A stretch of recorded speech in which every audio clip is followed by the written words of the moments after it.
তরিকতের মধ্যে আমরা যারা দাখিল হয়েছি তাদের এখন আর অন্য কোনো চিন্তা নাই। এখনো হচ্ছে টিকিট হয়ে গিয়েছে, টিকিট হয়ে গিয়েছে, এখন সামান বাঁধার পালা। আমি জমিনের ভিতরে যাই নাই, আমি মুজাদ্দিদ আল ফিসানি শেখ আহমদ সেরিন্দি ফারুকি রহমতুল্লাহ আলাইহির এই দামান ধরে, আমি গৌসে খুলনার এই বায়াতের নিসবত ধরে আমি যখন বলেছি বেঁচে ফেলেছি, কি করে ফেলেছি? মুর্শিদের হাতে হাত দিয়ে যখন আমি বলেছি বেঁচে ফেলেছি, আল্লাহ তাআলা ইরশাদ করছেন, ও বান্দা তুমি শুধু বেচো নাই, আমি কিনে নিলাম। আমি কিনে বিনিময়ে তোমাকে ইন্নাল্লাহ আশতারা মিনাল মুমিনিনা আনফুসাহুম ওয়া আমওয়ালাহুম বিআন্না লাহুমুল জান্নাহ। বান্দারে, তোমার জান এবং মালের বিনিময়ে তুমি জমিনের উপরে থাকায় তোমাকে জান্নাতি বানিয়ে দিলাম।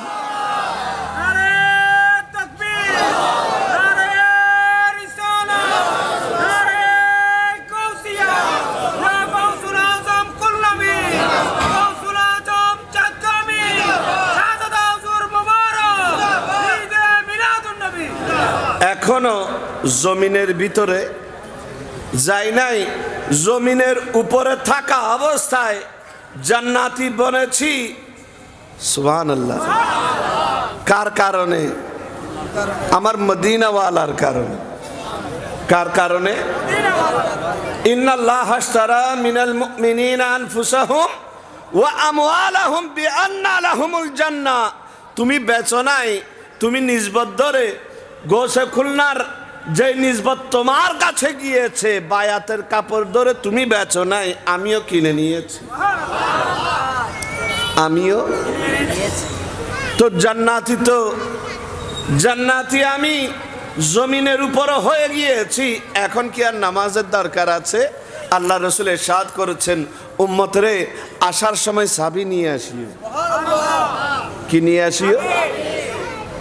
ইয়া রাসূলুল্লাহ, চাবি কি? চাবি কি? সরকার ইরশাদ করছেন, আসসালাতু মিফতাহুল জান্নাহ। ও আমার উম্মত, জেনে রাখো নামাজ হচ্ছে জান্নাতের চাবি। নামাজ জান্নাতের, নামাজ জান্নাতের। ভাইরা আমার, আমরা তরিকতের মধ্যে দাখিল হয়েছি। তরিকতের মধ্যে দাখিল হওয়ার পর প্রধান টার্গেট হচ্ছে আকীদা হেফাজতে রাখা। কি হেফাজতে? বান্দার বন্দেগীর দুইটা পেহলু, একটা হচ্ছে আকীদা, আরেকটা হচ্ছে আমল। একটা হচ্ছে আকীদা, আপনার আকীদা যদি ঠিক থাকে, বিসমিল্লাহ, আপনার আকীদা যদি ঠিক থাকে আমল ভালো হবে, আমল কাজে আসবে, আমল।